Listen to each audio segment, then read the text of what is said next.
একটা টেলিভিশন চ্যানেলে আপনার জেন জি একটা কর্মসূচি হচ্ছে। তারা সমস্ত বিশ্ববিদ্যালয়গুলোতে আপনার আমাদের তরুণ ছাত্রদের মতামত নিচ্ছে দেশ সম্পর্কে, নতুন বাংলাদেশ নির্মাণ সম্পর্কে।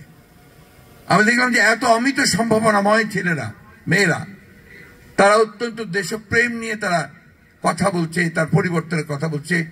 অনেকে আমাকে অভিভূত করেছে যে তারা সত্যিকার অর্থেই একটা বাংলাদেশ নির্মাণ করবার একটা পথও তারা দেখাতে পারে। প্রাণ দিয়েছেন, তাদের শ্রদ্ধা জানাচ্ছি। এবং বিগত 15 বছর গণতন্ত্র পুনরুদ্ধারের আন্দোলনে যারা প্রাণ দিয়েছেন তাদের প্রতিও শ্রদ্ধা জানাচ্ছি। আমি আজকে আমার খুব মনে পড়ছে প্রথম দিনটির কথা। অনেক আগে এখানে যারা আমাদের বর্তমান ছাত্রছাত্রী আছেন তারা থেকে কতটুকু বুঝতে পারবেন জানি না, আজ থেকে প্রায় 52 বছর আগে 1972 সালে তখন প্রিন্সিপাল ছিলেন ডক্টর আলী আহমেদ। আমি আমার অ্যাপয়েন্টমেন্ট লেটার পেয়েই আমি এসেছিলাম কলেজে জয়েন করবার জন্য। প্রিন্সিপাল সাহেবের যে কামরা, সেই কামরায় গেটের সামনে দাঁড়িয়ে আমি যখন বলেছিলাম যে মে আই কাম ইন, উনি বললেন দাঁড়াও। উনি ভাবলেন যে কলেজের কোনো ছাত্র তার সঙ্গে দেখা করতে এসছে, কারণ তখন একেবারে কলেজের ছাত্রের মতোই চেহারা ছিল। তারপরে যখন স্যার আমি জয়েন করতে এসছি, তখন উনি আমাকে ভেতরে ডেকে নিয়ে আমি জয়েন করেছিলাম। এই কলেজে আমার অনেক স্মৃতি, বহু স্মৃতি। আমার জীবনের সবচেয়ে সুন্দর সময়টা অর্থাৎ যৌবনকালের প্রথম দিকটাই আমার কেটেছে এই কলেজে।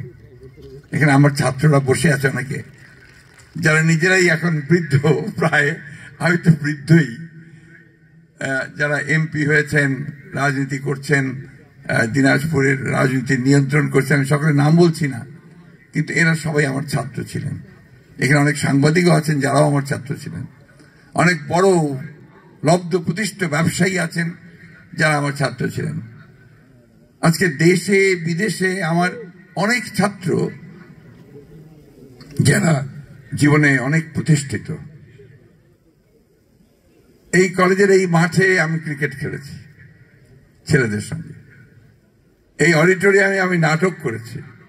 কিছুক্ষণ আগে বলছিলেন আমি মন্ত্রী হব, এক নাটক, মন্ত্রী হয়েছি। কিন্তু ওই কলেজে আমি জানি না তরিকুল এখানে আছে কিনা, আমাদের ছাত্র যাকে দিয়ে আমি এই রোলটা অভিনয় করেছিলাম আমাকে মন্ত্রীর ভূমিকায়, এখন আই রিমেম্বার, মনে পড়ে ডক্টর আলী আহমেদ সাহেবকে। ঠিক অভিভাবকের মতোই তিনি আমাদের পরিচালনা করতেন। আমরা তখন সবাই এখানে তরুণ যুবক টকবুকিয়ে চলতাম। কলেজে সেইভাবে পদচারণা ছিল, পিং পং খেলতাম। আমার একটু মনে পড়ছে কথাগুলো। ছাত্রদের সঙ্গে আড্ডা দিতাম, কারণ ওই বয়সের ছেলেদের সঙ্গে আমার বয়সের তখন কাছাকাছি, ফলে সেই সম্পর্কটা তৈরি হয়েছিল। এখানে তখন ছাত্র ইউনিয়ন খুব শক্তিশালী, ছাত্র লীগও খুব শক্তিশালী ছিল, এবং পরস্পরের মধ্যে তখন বেশ একটা দ্বন্দ্ব কাজ করত। মাবু আছে এখানে আমার ছাত্র, ইয়েস আই রিমেম্বার। তো সবসময় যে কোনো আপনার যখন নবীন বরণ হতো অথবা আপনার নতুন সংসদের যদি অভিষেক হতো, সেখানে আবার পরস্পর মুখোমুখি দাঁড়াতো।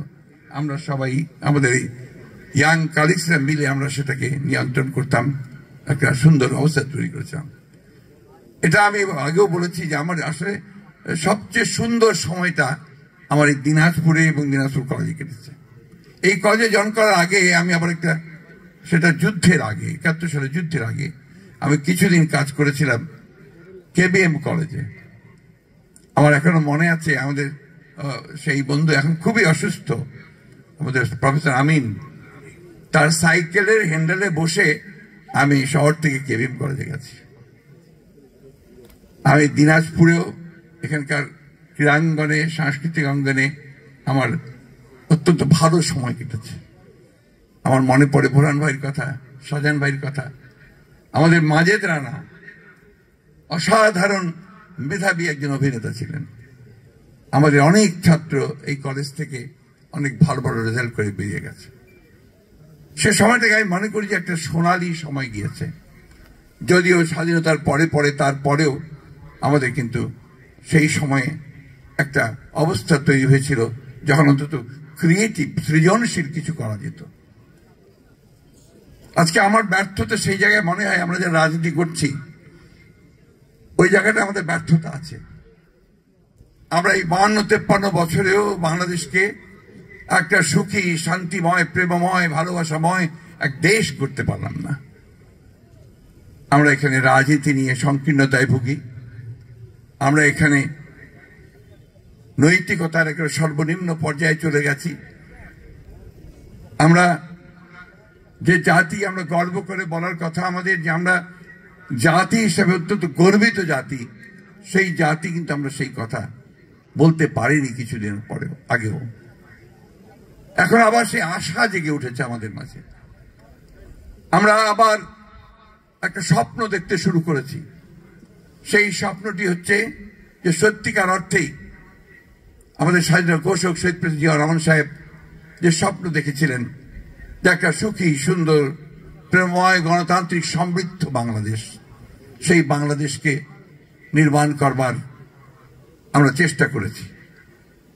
আমরা যুদ্ধেও ছিলাম, 71 সালে যুদ্ধে ছিলাম, এরপরে গণতান্ত্রিক যুদ্ধেও ছিলাম। আজকে সেই গণতান্ত্রিক যুদ্ধ শেষ হয়েছে, কিন্তু এখন পর্যন্ত আমরা সেই ঐক্যের যে যুদ্ধ, সকলে মিলে একসাথে দেশটাকে যে গঠন করব, তাকে নির্মাণ করব, তাকে একটা পথরেখা দেখাবো, আজকে এই বয়সে এসে আমার কাছে মনে হয় এই জায়গায় আমাদের ব্যর্থতা আছে। সুযোগ সৃষ্টি হয়েছে, আমাদের ছেলেরা জীবন দিয়েছে, আমাদের রাজনৈতিক কর্মীরা জীবন দিয়েছে, আমাদের রাজনৈতিক কর্মীরা দীর্ঘদিন অস্বাভাবিক, অমানবিক নির্যাতন সহ্য করেছে। 700-800 রাজনৈতিক নেতাকর্মীকে গুম করা হয়েছে। 60 লক্ষের উপরে অধিক রাজনৈতিক নেতাকর্মীর বিরুদ্ধে মিথ্যা মামলা দেওয়া হয়েছে। হাজার হাজার নেতাকর্মীকে বিনা বিচারে হত্যা করা হয়েছে। এই একটা অবস্থা আমরা পার হয়েছি, আর নতুন সম্ভাবনা দেখা দিয়েছে। কিন্তু কেন জানি না আমরা সেই সংকীর্ণতার ঊর্ধ্বে উঠতে পারছি না। আমি আশা করব সমস্ত সংশ্লিষ্ট সকলের কাছে এই আবেদন জানাবো যে আমরা উঠে দাঁড়াই, আমরা আমাদের এই সংকীর্ণতার ঊর্ধ্বে দাঁড়িয়ে আমরা একটা সুস্পষ্ট, সত্য, সুন্দর একটা পথ নির্ধারণ করি। সে একটা স্বপ্ন যেটা আমরা দেখেছিলাম, সেই স্বপ্নকে আমরা বাস্তবায়িত করি।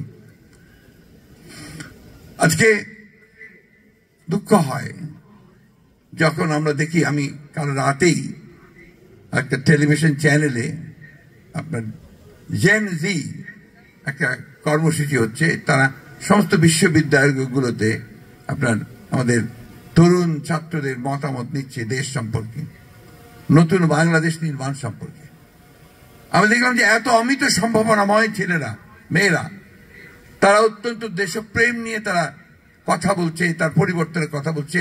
অনেকে আমাকে অভিভূত করেছে যে তারা সত্যিকার অর্থেই একটা বাংলাদেশ নির্মাণ করবার একটা পথও তারা দেখাতে পারে। এই জায়গাগুলো আমাদেরকে ধরতে হবে। শুধু নেগেটিভ চিন্তা করলে হবে না, নেতিবাচক চিন্তা করলে হবে না। আমাদের পরস্পরকে সহনশীলতার মধ্যে দিয়ে আনতে হবে, সম্মান করতে হবে। আমি যে রাজনৈতিক চিন্তাই করি না কেন, কিন্তু দেশপ্রেম যদি আমার থাকে, দেশের প্রতি ভালোবাসা যদি আমার থাকে, তাহলে নিশ্চয়ই আমার আজকে যে সুযোগ এসেছে সেই সুযোগের সদ্ব্যবহার যেন আমরা করতে পারি।